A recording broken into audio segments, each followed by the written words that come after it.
Hi friends, Saturday mini vlog பார்க்கலாமா? Mini விலாக்னு சொல்கிறத விட ஃபுல் டே ரொட்டீன் கூட சொல்லலாம். அவ்வளோ வேலை. காலையில் எழுந்துச்சி தயிர் சாதம் செய்யலான்னு சொல்லிட்டு சாப்பாடு வச்சுட்டு பாத்திரத்தெலாம் அள்ளிட்டு போய் கொல்லை பக்கம் போட்டேன். போதும் போல் அப்புறம் துணி கொஞ்சம் கிடந்துச்சு, அதையும் மிஷினில் போட்டு விடலான்ட்டு மிஷினில் போட்டு விட்டுட்டேன். மிஷினில் போட்டு விட்டுட்டு பாத்திரம்லாம் விளக்கி கொண்டு பைப்படிலாம் அலசி விட்டுட்டேன். அந்த கேப்லேயே துணியும் துவைச்சிருச்சு.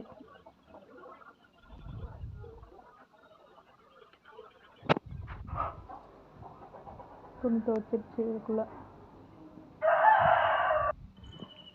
பார்த்தீங்களா, பாத்திரம்லாம் எப்படி விளக்கி கொண்டு போட்டிருக்கேன்னு. பைப்புலையும் அலசி போட்டாச்சு.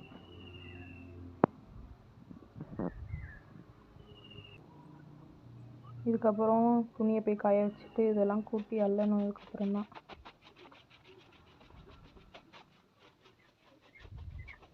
ஒரு 10 மணி தான் இருக்கும். எவ்வளோ வெயில் தாங்கவே முடியலப்பா. உங்கள் ஊரெல்லாம் எப்படி இருக்குன்னு சொல்லுங்கள் வெயில். இதெல்லாம் கூட்டி எழுறதுக்குள்ளே எப்பா இவ்வளோ வேலை தாங்கவே முடியல.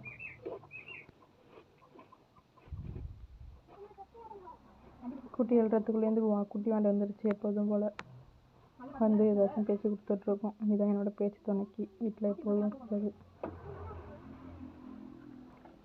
தம்பி குப்பையெல்லாம் கொட்டிட்டு குப்பை கொல்லியில் வந்து மாட்டு கொட்டாயை கொட்டினதுக்கப்புறம் கொட்டாயெல்லாம் கொட்டி எழுதிட்டு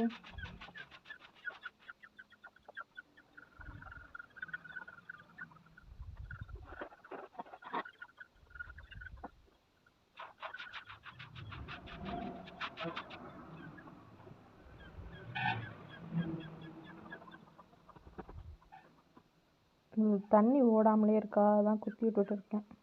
மாட்டோட யூரின் ஓடாமலே இருக்குது. அங்கே தான் எருவு கொட்டி வச்சுருக்கோம். வயலுக்கு அள்ளிட்டு போகிறதுக்காக எருவு போய் அந்த ஓட்டையெல்லாம் அடைச்சிக்குதா, அதான் யூரின் போகவே மாட்டேங்குது. டெய்லியும் அதை குத்தி விடுறதுக்கே போதும்னு ஆயிடும். அவ்வளோதான்ப்பா.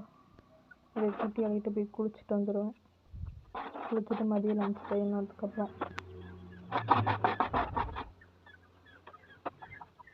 கொஞ்சம் கையால் துவைக்கிற துணி இருந்ததுனால அதெல்லாம் துவைச்சி போட்டுட்டு வந்து குழம்பு எதுவும் வைக்க முடியல. நேற்று வச்சு குழம்பு வச்சுட்டு இன்றைக்கி ரசமும் பருண்டை துவையலும் உருளைக்கிழங்கு வறுவல் தான் இன்றைக்கி நம்மளோட லஞ்ச்.